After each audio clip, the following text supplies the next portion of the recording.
When people talk about progress in Alabama and maybe more largely in the South, my sense of it, especially in Alabama, is that progress can feel like whiplash. Like, as soon as there's movement forward, can sort of backlash can come just as quickly.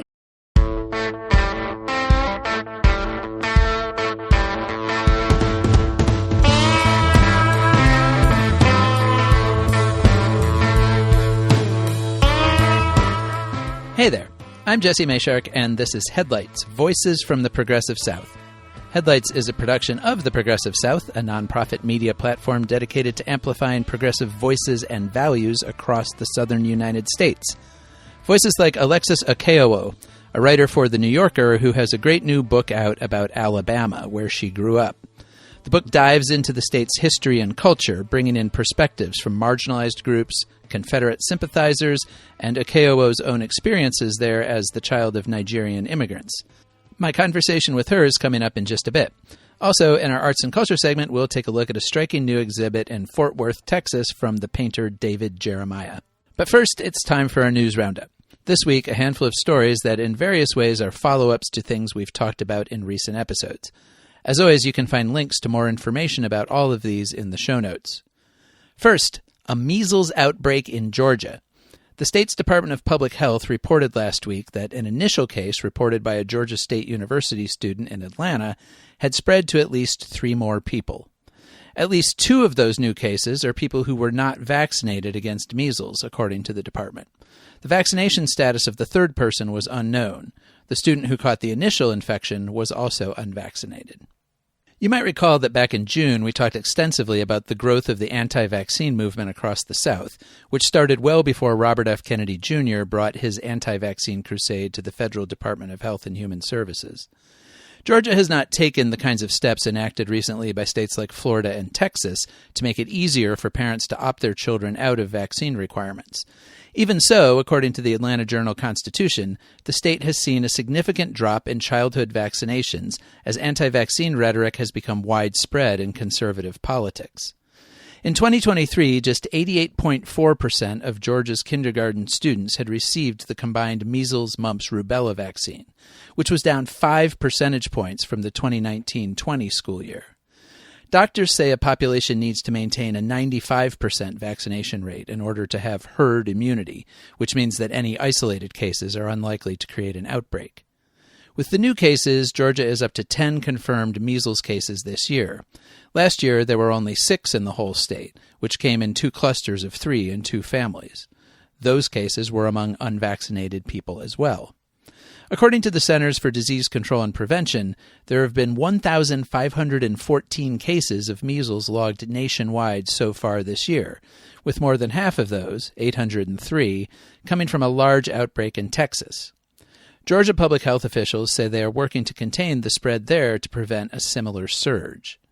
This year has already seen the most measles cases of any year this century, surpassing an outbreak in 2019 that produced 1,274 cases. In fact, this year will have the highest measles caseload in the United States since at least 1992, when there were 2,126. That came at the end of the last huge surge of measles that the United States has seen to date, which peaked with 27,808 cases in 1990. It was brought down by a federal and state focus on making sure that all families had affordable access to measles vaccines. Obviously, that focus at both the federal and many of our state levels has started to slip. I also wanted to just call your attention to an op-ed column in the South Carolina Daily Gazette about one impact of the state's ban on most abortions past the 6th week of pregnancy. The author, Christine Glang, wrote about her experience last year as an expectant mother. She was pregnant and wanted the child, fully hoping to carry it to term. But during a regular ultrasound at just 9 weeks, she was devastated to learn that the fetus had stopped developing 3 weeks earlier and had no heartbeat. The standard medical procedure in such cases is to remove the non-viable fetus via dilation and curettage, or D&C. It is recommended to do this as quickly as possible because the dead tissue carries a risk of infection that can lead to sepsis and even death. Last year, women in both Texas and Georgia died as a result of such infections. But because of South Carolina's ban, Glang wrote, her doctor was unwilling to perform the procedure until waiting 11 days to conduct a second ultrasound. This was despite a provision in the state law that allows for removal of a, quote, dead unborn child. Afraid of what might happen if she waited nearly 2 weeks with the fetus inside her, Glang decided to travel to Virginia, the closest state with readily accessible abortion care, and pay $3,000 out of pocket to have the potentially life-saving procedure. She writes, quote, I was fortunate to have the resources and support to travel. Many South Carolina women do not. Those without the means will be left to risk their fertility, their health, and their lives because politicians decided their suffering was an acceptable price for a political talking point. Glang wrote her article against the backdrop of a push underway in South Carolina right now to create even more roadblocks to reproductive health care. A bill currently under consideration in a special session of the state legislature would introduce restrictions already in place in many southern states, including a ban on the manufacture, distribution, or possession of abortion-inducing drugs, the criminalization of providing information or assistance to someone seeking an abortion, the removal of exceptions to the abortion ban in cases of rape, incest, or fatal fetal anomalies, like the one Glang experienced, and a provision that would allow family members of someone who has an abortion to sue the doctors involved along with anyone who provided help or assistance in obtaining it.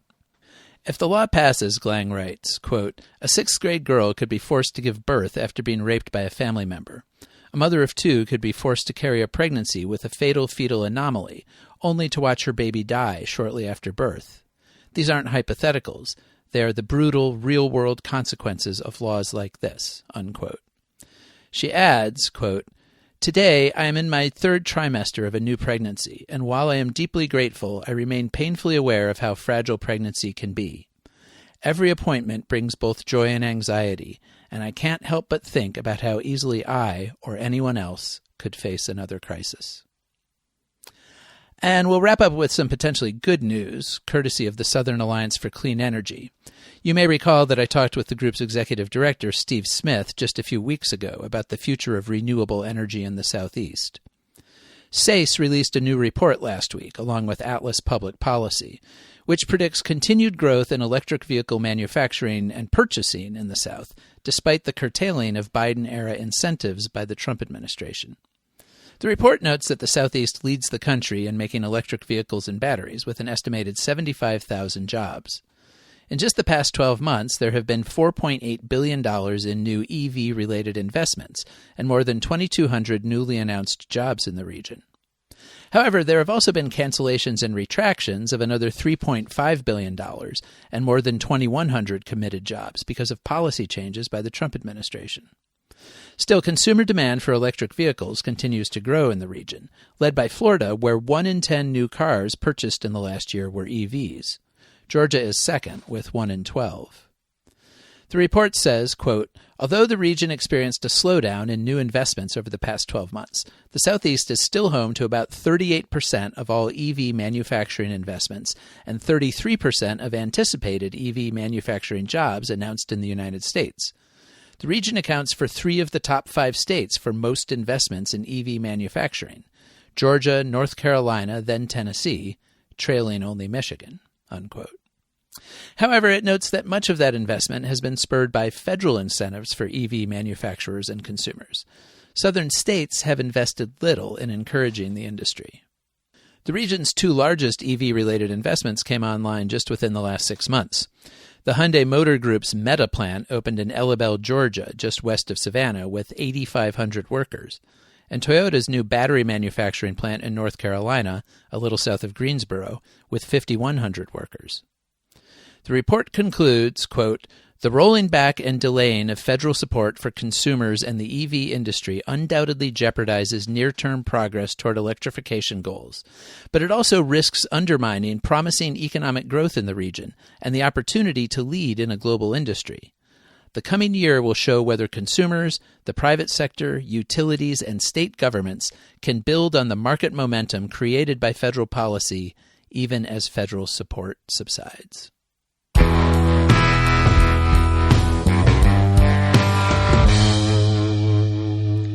Okay, now we're to my interview with Alexis Okeowo. She is a writer who has reported on conflict, human rights, and culture across Africa, Mexico, Europe, and the American South for The New Yorker and other publications. Okeowo is the author of A Moonless, Starless Sky, Ordinary Women, and Men Fighting Extremism in Africa, which received the 2018 PEN Open Book Award. Her work has also been anthologized in the Best American Sports Writing and the Best American Travel Writing. Okeowo was named Journalist of the Year by the Newswomen's Club of New York in 2020 and received the Reed Environmental Writing Award in 2022. Her just-released new book is called Blessings and Disasters, A Story of Alabama. It blends memoir with history and Okeowo's own reporting to paint a complex picture of the complex state where she grew up. Okeowo's parents were Nigerian immigrants who met as students at Alabama State University, a historically black university in Montgomery. After they married, the family followed an academic career path around the South, living in Houston, where Okeowo was born, and in my own city of Knoxville before ending up back in Montgomery, where she grew up and graduated from high school before heading off to Princeton University. The book is Okeowo's effort to come to a better understanding of her home state and the history, people, and geography that have shaped it. It's one of my favorite books about the South to come out this year, and I was happy for the opportunity to talk to her about it. So, Seth, let's go to the tape. All right. Alexis Okeowo, thank you so much for joining me. I really appreciate it. Thanks for having me. I want to start out by saying that I think Blessings and Disasters is a terrific book.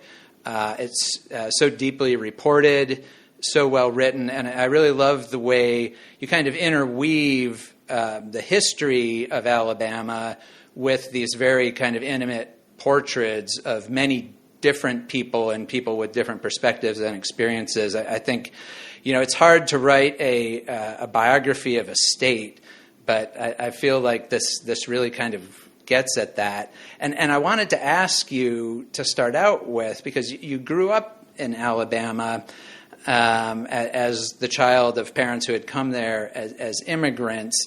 What was your sense of Alabama at the time? Like, there's one point early in the book where you said there was nothing you wanted so much, I think, as to be an American and to be a Southerner, to be from Alabama.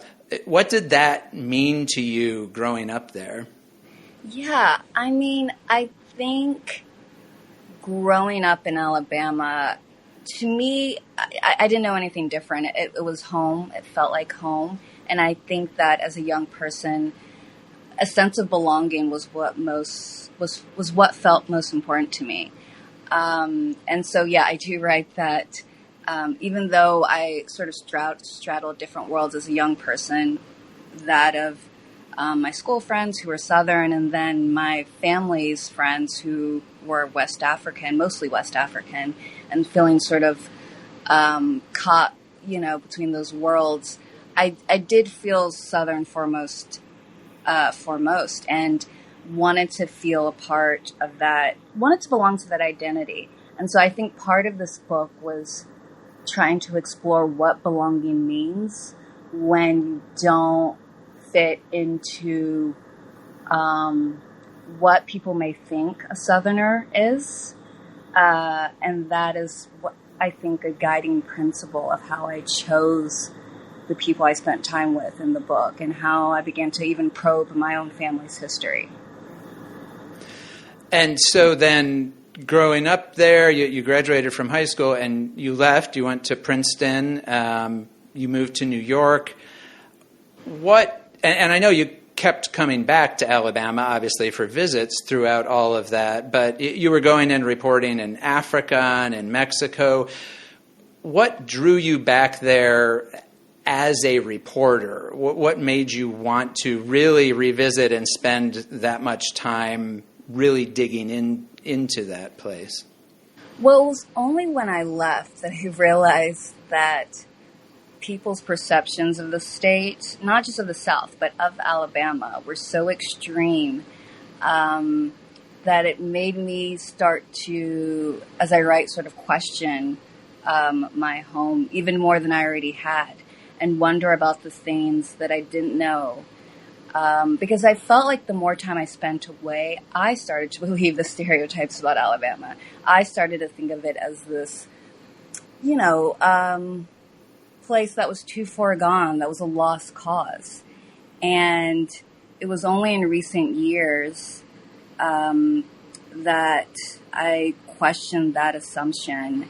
And I kind of started to think of Alabama as a foreign country, like a place that I was very familiar with, but that I needed to investigate again and figure out why, A, it was the source of all of these stereotypes, and B, sort of reconcile those stereotypes with my own experience, which didn't fit those stereotypes in many ways. And so it was kind of, looking at Alabama as kind of like the other countries I've spent time in as a foreign correspondent. Can you talk about the title a little bit, Blessings and Disasters? What does that signify to you, and how does it relate to Alabama? Well, it's interesting because there are I've realized there are quite a few meanings, but one of them is that, when people talk about progress in Alabama and maybe more largely in the South, my sense of it, especially in Alabama, is that progress can feel like whiplash. Like, as soon as there's movement forward, backlash can come just as quickly. And so it's sort of like, you can get whiplash just sort of trying to keep up. And so things that have felt like disasters have sometimes led to, blessings and then vice versa. But I think it's also what makes the place so interesting. That you have a state that has been the home or the birthplace of the most extreme moments of American history. From the birth of the Confederacy to the Civil Rights Movement to, the home of Native American and Latino activism, and then repression against those same groups. I mean, it's whiplash. It's progress and backlash simultaneously all the time. Yeah, and one through line, I think, in the book, and through the different people who you talk to and kind of share their stories and perspectives, is this sense of these constant struggles for like power and dignity and recognition by really anybody who's not part of the white male power structure that really has dominated Alabama for most of its history. That's right. And so, on the one hand, you could say, well, those stories are really endemic across the United States. Like, this is very much the story of the United States. Yeah. But you kind of make the case that a lot of those are more vivid and more stark in Alabama than they are a lot of other places. Like, what is it about Alabama that makes those struggles kind of, that puts them in such sharp relief? Yeah, I mean, I think that, what I was trying to explore with this book is why this place has drawn people and continues to draw people, despite so many others having written it off. Why do people fight to stay from, the Native Americans who were nearly wiped out to sort of more recent Latino immigrants who have been, almost hunted down, but continue to stay. And, the answer is what you would find, I think, in a lot of places. Family, values, land, a sense of belonging within the smaller communities that make up Alabama. And I think, though, what makes Alabama unique is that it has such a broad cross-section of people for wanting to call it home, pushing to call it home, despite Alabama usually not loving them back. Part of it is like, why do you call a place home that doesn't really love you back or doesn't always love you back? And I think that what's most interesting about the state are its people, the people who do stay. That's why the state has come as far as it has, and why, the only reason it will get anywhere else is because of the people who stay. And so that's what I was interested in. And I was really pleasantly surprised and intrigued and frustrated and all of the things while, exploring that question. Well, and I think it's really interesting that you show a lot of and maybe this is the gift of being a great reporter and a great writer, but you show a lot of, if not exactly sympathy, but attention to multiple points of view, including some that you obviously don't necessarily share yourself. I mean, I'm thinking about the conversations with Calvin Chappelle at the Confederate Museum, Memorial, I forget. I guess, why was it important to bring those voices in alongside voices that are maybe more obviously sympathetic? Yeah, I mean, I thought it was important because I wanted to, in some ways I wanted to illustrate how divergent viewpoints are from the different groups who call Alabama home, but also how sometimes they can converge. I think the reason Calvin and I were able to talk, even though we disagreed on nearly everything, was because there was a certain degree of openness to at least hearing each other, which I've traditionally found to be the case growing up in the South, but I think has obviously become worse, as in the rest of the country, because there's more suspicion, there's more fear, there's more anger about whether you can actually talk to someone you don't agree with. But I think the limits I found were that with the people I spent time with who I didn't agree with, we could hear each other, but that didn't necessarily change people's minds. And so I think that's kind of the kind of crisis we're in now, is like, yes, there's that Southern politeness. We'll greet you, we'll talk, we'll be nice. But will that translate to a kind of care for your neighbor, even if your neighbor's very different from you? And so, I think that's really the crisis that the South and the country is in right now. And so, as a journalist, I can do so much, which is talk to people and hear them out. But then there's still that other step. Yeah, and I think it's really interesting. This is a point that I make a lot of times in talking about issues in the South. As you say, a lot of the country, a lot of the things that we are seeing play out at the national level now are things that people in the southern states are pretty familiar with. Exactly. We've seen these same fights for a while. I'm curious, what kind of response have you gotten specifically from people in Alabama, from Alabamians? Have you, gone to do book readings in Alabama or anything like that? Mm-hmm. I have, and what I hear, what's interesting is that what I hear is that people can relate to, a lot of things I'm talking about, but then often their question is, but then how can we translate that to sort of change on the ground? Like now we're telling these more expanded stories, these more nuanced stories of this place that a lot of people have complicated feelings about being from. But then what next? And my question is, I wonder too, what next? Because I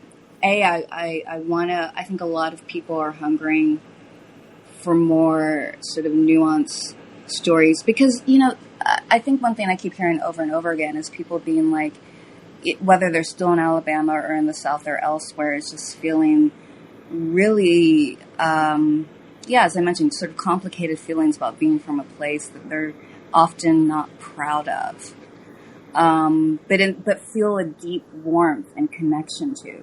And so how do you wrestle with all of those things without dismissing it, or without sort of, endorsing things you don't approve of?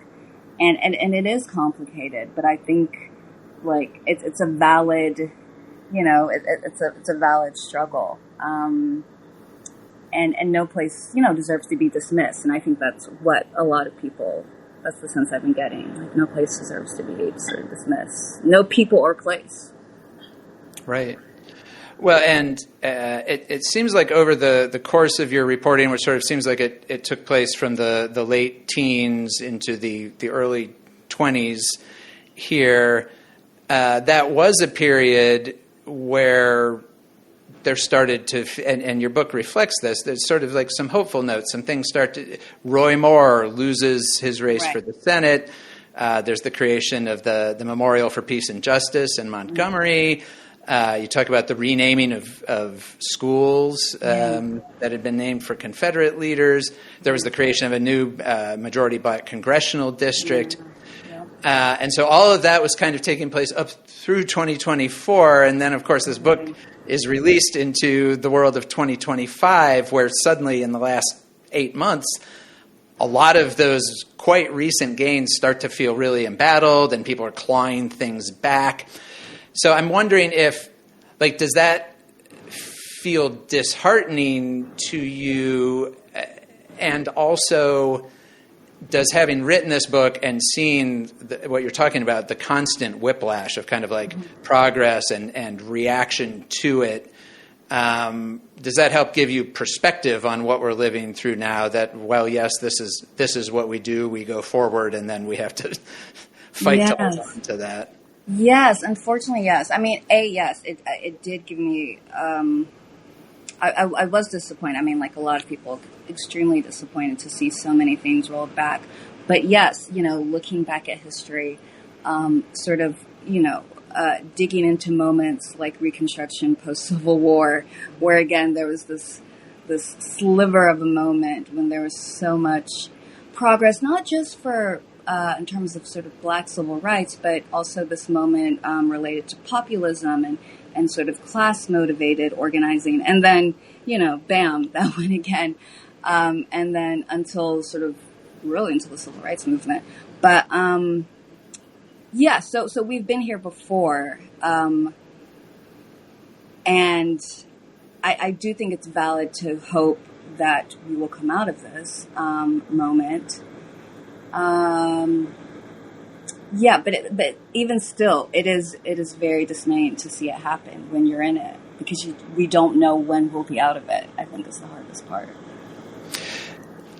Did you sense, or do you sense, any currents among younger generations in Alabama, maybe especially black Alabamians, but really younger people in general in Alabama, about their own sense of the state's trajectory? I mean, are there still people who want to stay there, who want to, kind of fight to make things better or hold on to gains that have been made?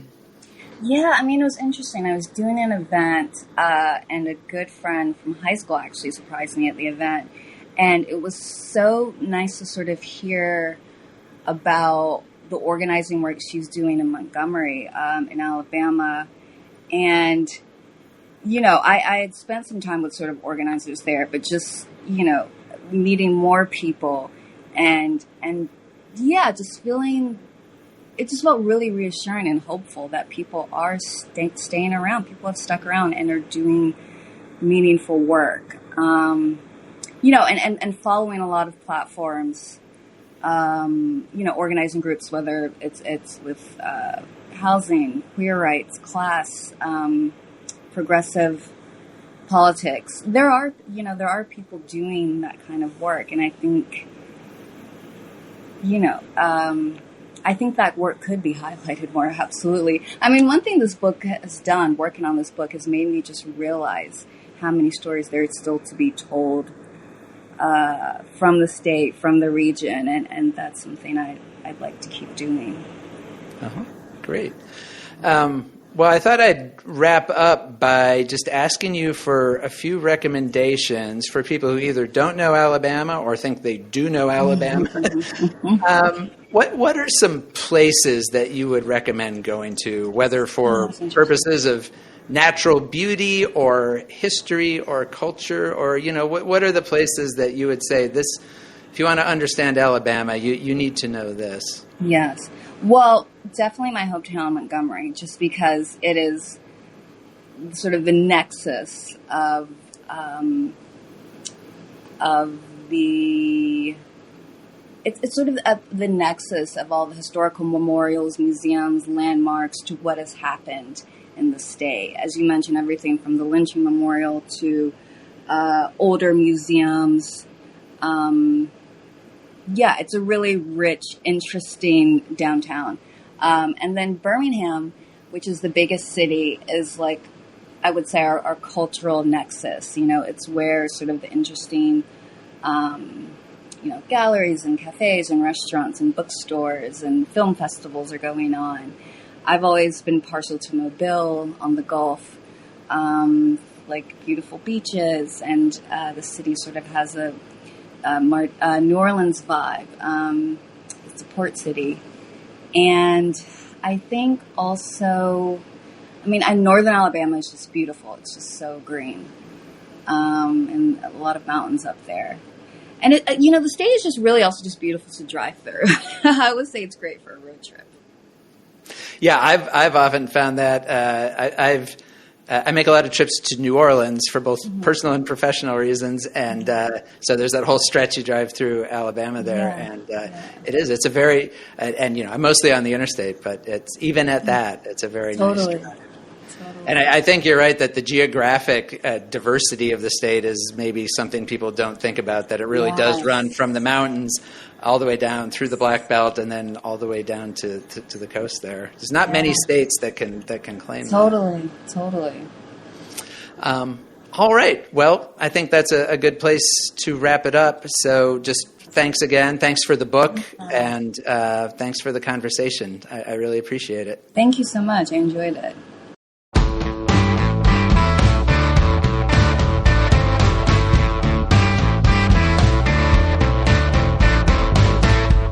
The complex, sometimes confrontational Texas artist David Jeremiah is not shy in declaring his intentions.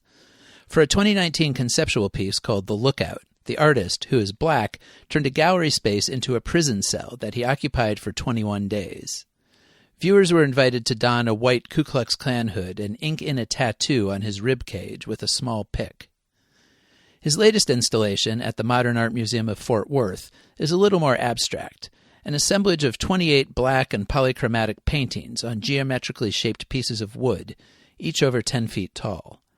The exhibit is called The Fire This Time, a presumed reference both to James Baldwin's classic book, The Fire Next Time, and to the African-American gospel song that inspired it. David Jeremiah refers to the exhibit as a, quote, inverted performance installation, in which the viewers become actors of a sort by walking through it. The large panels suggest dark looming figures gathered around a campfire, while also referencing the geometry of the hoods of Lamborghini sports cars.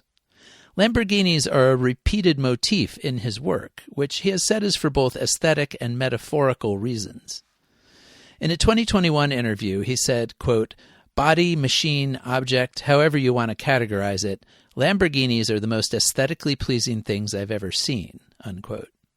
He noted that the Italian car company started naming its models after famous Spanish fighting bulls. Quote, "So you have this perfect, beautiful, futuristically aggressive machine body built for performance, whose essence is trapped in ritualistic violence. Ritualistic violence is definitely one way you could describe bullfighting. If there's another perfect, beautiful body built for performance, one that's also trapped in the mix of ritualistic violence, it's the human body. Obviously, since we can't stop doing each other dirty. So anytime I make a Lambo reference, using shape, a color scheme, or a shout-out, it's just me connecting the object to humanity in a very specific, flesh and blood, visceral way. A gore that stays desirable while performing itself," unquote. The exhibit is on display at the museum through November 2nd.